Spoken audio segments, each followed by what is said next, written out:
আসসালামু আলাইকুম গাইস, কেমন আছো সবাই? আশা করি সবাই ভালো আছো। তো তোমাদের দোয়ার রহমতে আমিও ভালো আছি।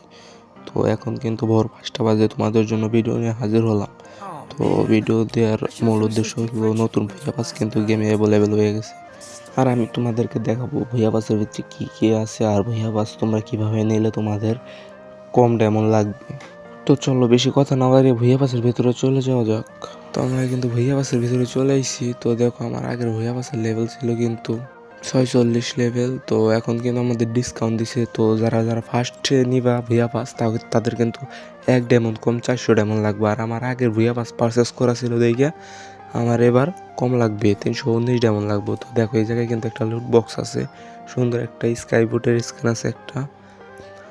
তো তারপরে আছে আমাদের একটা গান স্কিন, ডাবল হেডের মতো দুইটা কি জানি গান বলে ভাই, নতুন নতুন গান আছে ফ্রি ফায়ারে, আমি ওগুলো চিনি না। তো তারপর আছে আমাদের ব্যাকপ্যাকটা মোটামুটি ঠিক আছে। তো এটা এত সুন্দর না ব্যাকপ্যাক। তো ভুইয়া পাস, এই ভুইয়া পাসটা পুরাই একটা ফালতু। তো গাইস আর চাই না ভালো লাগুক, গ্যানেটটা কিন্তু অনেক সুন্দর আছে ভুইয়া পাসের। তারপর আছে গুলালটাও কিন্তু সুন্দর একটা গুলাল, কিন্তু ইফেক্ট নাই কোনো। তো পার্সোনালি আমার কাছে ভালো লাগছে গ্লোয়ালটা। তো ভাই বান্ডিলটা ভাই একদম বিশ্রী লাগছে আমার কাছে। এই বান্ডিলটা কোন দিক দিয়ে ভাই ভালো লাগে ভাই, গেরিনা এই কস্টিউম কোন জায়গায় থেকে ভাই করে ভাই। যাই হোক, দেখতেই পারলে ভুয়া বাসের ভিতরে কী কী আছে। আর আলট্রা এয়ারড্রপের ভিতরে তোমরা দেখতেই পাচ্ছ সিজন 10 নাকি 11 বলে ওই একটা বান্ডিল আছে।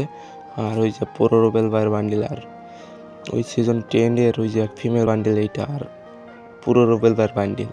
তো চলো বেশি কথা না বাইরে ভুয়া পাসটা পারচেস করা যাক। আর তোমরা দেখলেই তো ওই জায়গায় থেকে যদি তোমরা রিং লয়্যালটি বেজের মতো একটা আইসে না, ওই জায়গায় থেকে তোমরা ব্যাক করতে কমসে কম তোমাদের 600 ডেমন লাগবে। আর এই জায়গায় থেকে তোমাদের ফার্স্টে 1 ডেমন কম 400 ডেমন লাগবে। তারপরে প্রতিবার নিলে তোমাদের ছাড় আসবে। তো তোমরা দেখতেই পারলে আমার ভুয়া পাস কিন্তু পারচেস করা হয়ে গেছে। তো ভিডিওটা এই পর্যন্তই, ভালো থাকবো সবাই, আল্লাহ হাফেজ।